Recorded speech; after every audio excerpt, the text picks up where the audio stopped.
Hi folks, welcome back to the Plain Fun RC channel. Just continuing with our update here with our Richmodel Long Easy. We have our Aileron Servo now installed here. Pretty straightforward for the most part. The only thing I'd recommend is that if, when you do install your Aileron Servo, be advised that this hatch is really kind of relatively small for a standard size servo. They really should have made the hatch a little wider this way and a little longer both ways. So you have to really get it centered carefully, because the key thing, as you can see, there is a very, very, very small gap on the top of this servo arm in relation to this notch here. And I could obviously open this up a little bit if I have to, but I don't need to because it's right on the money.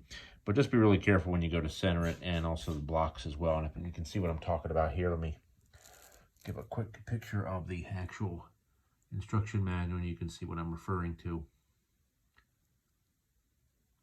Anyway, so we've got that in place. The next thing we're going to do is we're going to go ahead. We're going to put on our control horn here, and then once we get that one in place, then we've got our rudder servo here, and we'll go ahead and we'll put our rudder on, and then go ahead and put the horn on as well. So more to come. All right, folks, continuing with our update here, we have our control rod installed on our aileron, as you can see. And let me tell you what we're using here. We're using the, first of all, with regards to the ball links, we're using the Dubro 256 swivel ball links for 440 rods, meaning that the screw there that attaches to the control horn is 256, but it uses a 440 rod to screw into the actual ball link itself. I like this because the holes that are on a lot of these control horns here are, as we know for an experienced modeler, are very small, and they usually come in about 256, so you don't need to drill them out excessively. Just a simple tap will do the trick. Now for our control rod itself, we're using our wonderful, and these in my opinion are the best on the market after 30-some years of building airplanes, the Hanger 9 Titanium Pro Links. You're not going to find anything better with regards to these particular push rods. We're using a 3-inch here. And the nice thing about these, not only can you use these on aircraft, but you can use them basically on any type of servo where you need a push rod. And they're really great, especially for RC cars, because they're titanium and they're very strong but very, very light. Now, one major problem I found, this is the stock control horn that comes with the actual kit. And let me show you what's happening. I'm trying to see if I can visualize this the best possible, or show this the best I can to you. Now, watch the control horn carefully as it moves. See it twisting? Let me get a little closer. See it twisting? That's bad. I'm going to go the other way. Same thing. It's twisting, as you can see. Now that's bad because, number one, the only resistance this aileron is experiencing is the resistance from the CA hinges and the glue, the stiffness of the CA glue. If you add in the additional air pressure that's going to occur as the air is flowing over the wing, that's going to increase this twisting. The risk you run is over time this would weaken, or worse, it would snap off. Even though it's a flexible control horn, you don't want it to break. So we're not going to use that. We're not going to use those at all. We're going to switch to the, I've got two styles here for the aileron. We're going to go with our Dubro Super Strength T-style control horns. Now the difference is these are thicker, and Dubro just does a better job. They recognize the potential for the twisting, and if you look very carefully, you can see almost what looks like a little edge or little lip on the actual control horn itself. That's additional plastic that's there to help add additional strength. Now for the rudders, we're going to go ahead and start with just a standard nylon control horn on there, and that should take care of that piece. So we only need 4 of them because the elevator is using a standard metal push rod to drive both, and you'll see what I mean once we get to that portion of the build. So we're going to take this off, and we're going to re-drill for the larger control horn right here, and then we're going to go ahead and see how that works out. All right, more to come. All right, folks, so let's take a look at the new control horn that we have here. You can see we've got it mounted, no problems whatsoever.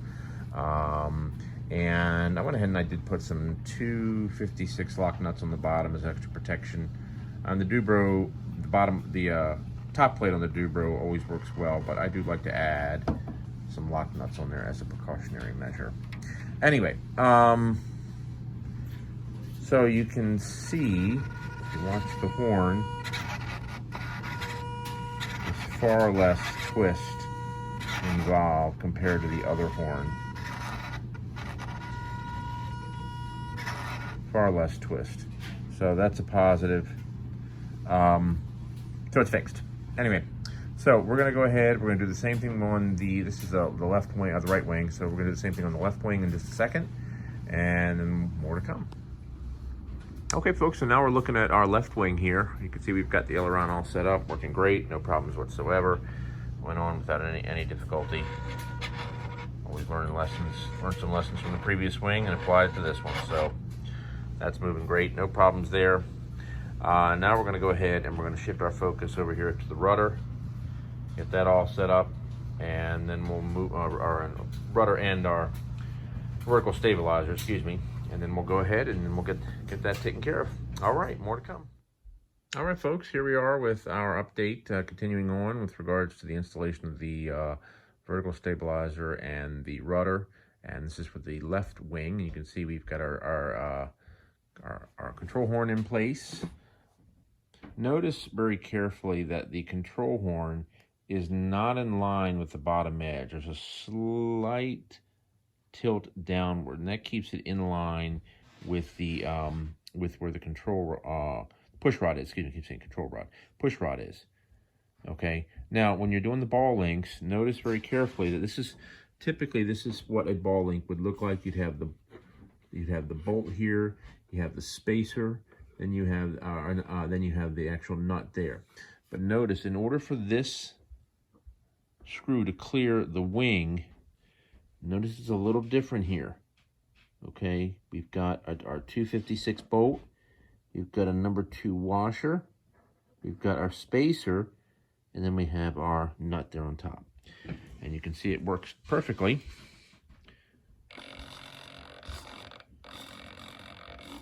There we go. And then over here, you can see when we bolted on the actual vertical stabilizer, that works great. Use a little blue Loctite to hold it in place. And of course, I'll get some 256 lock nuts for here as well. But that's it. That's in place. Works perfect. Perfect amount of throw, which is great. You're not going to need a whole lot of throw. There's 2 of these. Typically, believe it or not, on the actual full-size Long Easy, only one side moves out, and the opposite, and it doesn't actually come in like this.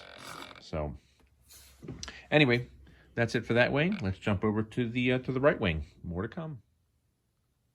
A little bit of an addendum to the rudder installation. I'm going to share with you what we used here. Once again, we used our Dubro 256 swivel ball links with the 440 rods, like we did for our ailerons.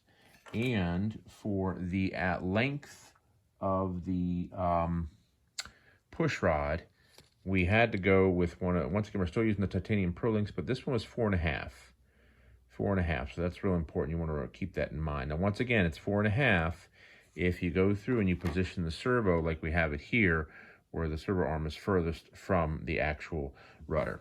So, and that works perfect. I would recommend that positioning. And that's it. Okay, more to come. All right, folks, now we're looking at our right wing. We've got our vertical stabilizer installed. Our rudder is in place. Same as the left. Looks great. We've got our push rod there.